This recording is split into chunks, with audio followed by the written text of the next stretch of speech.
to continue the conversation about the balance and to build off what Rabbi Hertz noted in regards to Shnas Hakel being a reenactment of Matan Torah. It's worthy to note that the Frierdiker Rebbe says in regards to the bracha that we make in Birchas HaTorah, the terminology is Baruch Atah Hashem Noisein HaTorah, the one who gives the Torah in a present form, the present tense. We don't say Baruch Atah Hashem Asher Nosan HaTorah. And the Frierdiker Rebbe says the reason why the bracha is made in the present tense is because Matan Torah actually takes place every single day. Where does Matan Torah take place every single day? Says the Frierdiker Rebbe, it takes place in a classroom.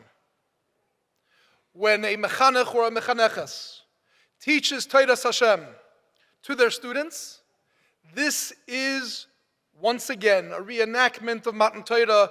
It's Noisen HaTorah happening on a daily basis in our classrooms. So on the theme of Matan Torah and the theme of balancing, I'd like to share a thought from the Frierdiker Rebbe as well about Matan Torah, in which he quotes the pasuk, Moshcheni acharecha nerutza haviyani hamelech chadorov. Draw me close, we will run after you, and then the king brings me into his chambers. And Chassidus explains to us that Moshcheni is referring to the time of Pesach, where the Eibishter took us out, he drew us close. Acharecha nerutza is the period of time of Sfiras HaOmer, where we are now striving to come closer to the Eibishter. And then Haviyani HaMelech Hadorov, the Eibishter brings us into his chambers. Zu Matan Torah, this refers to the time of Matan Torah. And the Frierdiker Rebbe says that the verbiage Haviyani HaMelech Hadorov is very specific. We know that a child, a young boy, when he becomes the age of chinuch, or the age of 3 years old, goes through a tradition of an arayin firnish. We bring them into chinuch by wrapping them into a talis, bringing them to a teacher, and he's taught the geschmack and the ziskait and the helikait of Oisias HaTorah and of Torah in general. So too the Rebbeinu Shalom, when it came to Matan Torah, Haviyani HaMelech Hadorov, he brought Klal Yisrael into his cheder. He brought Klal Yisrael into a achnasa lecheder. He was machnis them into cheder like a father brings a little child into a malamed for the first time. And he enveloped them with a talis. That was Kofa Aleim Har Kegigis. When the Eibishter took Har Sinai and he placed it over Klal Yisrael, that was the metaphor of enveloping the child in the talis to bring him into the cheder. And then the Eibishter taught Klal Yisrael, the young child, Torah. Says the Frierdiker Rebbe that word that we use to describe the traditional school is a cheder. That word cheder is an acronym to Rosh Tevis of 3 words, the balancing act. Chesed, Din, Rachamim. The foundation of the education of our children is chesed. Yet we understand that in a classroom, in a school setting, if there would be unbridled chesed, it wouldn't work.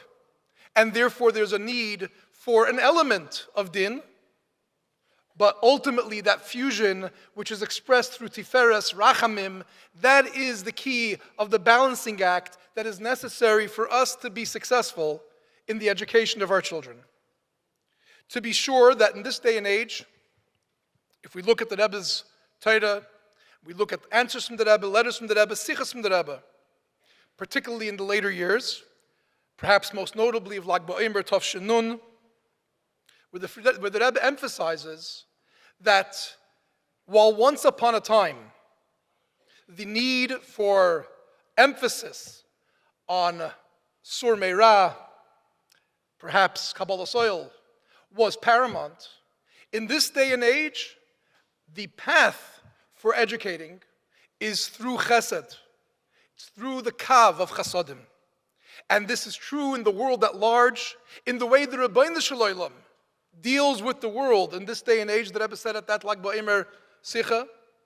And he says that even countries whose entire educational system was built upon fear, namely the former Soviet Union, now have recognized that that path is not the path that they could be using to be able to achieve the goals that they may set forth for education.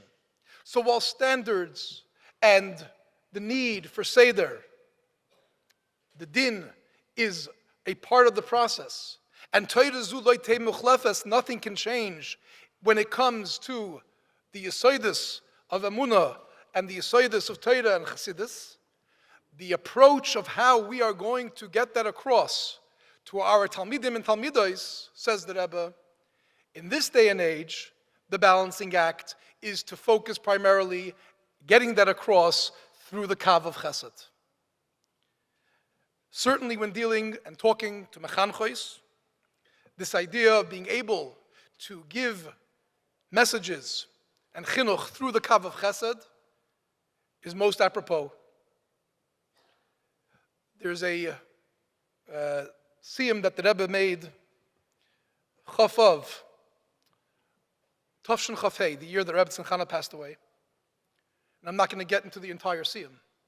But the Rebbe discusses there the end of Meseches Nazir that talks about the fact that Shmuel Hanavi was a Nazir. And we know that that's based upon the words of Chana, of Umayra lo ya'ala al roshai, that can be translated that no razor will be placed upon his head.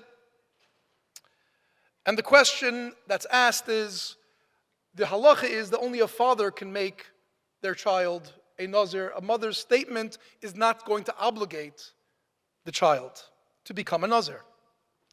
And the Rebbe's idea that the Rebbe expresses in that siyum is that there's two drachim in chinuch. Ha'ish madris b'noi nazir. Yes, a father comes along and says, this is how it's going to be.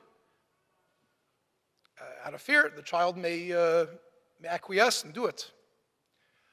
That's not the way that Chana does it. It's true. Halachically, her statement might not have made him a nazir. But just like when it comes to a child who becomes a ger, it's necessary when he becomes of age for them to re-accept upon themselves. And if they say, I accept upon myself all Torah v'mitzvahs, the gerus is a gerus. The same thing is with the modeling that Chana showed in her home, in her raising of Shmuel, the care, the dedication, the chesed, the giving, the loving, the explaining to him where he comes from and what the goals are for him. In that manner, led Shmuel naturally, not because it was forced upon him, not because it was something that was placed upon him by an outside force, but because this is the derech of Chana, that she speaks and guides, role models with love and with chesed, to the point that when Shmuel came of age, he said, this is the path I choose. So the Eibishter helfen that each and every one of us are successful in our ability to be able to convey these eternal truths and to be able to manage the balancing act that's so necessary these days, and certainly utilize the koiches given to us by our Mishaleach to be able to mechanech the Dor of Geula, to greet Mashiach Tzidkenu, and at which point in time we'll all be able to say with pride, Re'u Gidulim Shegidalnu.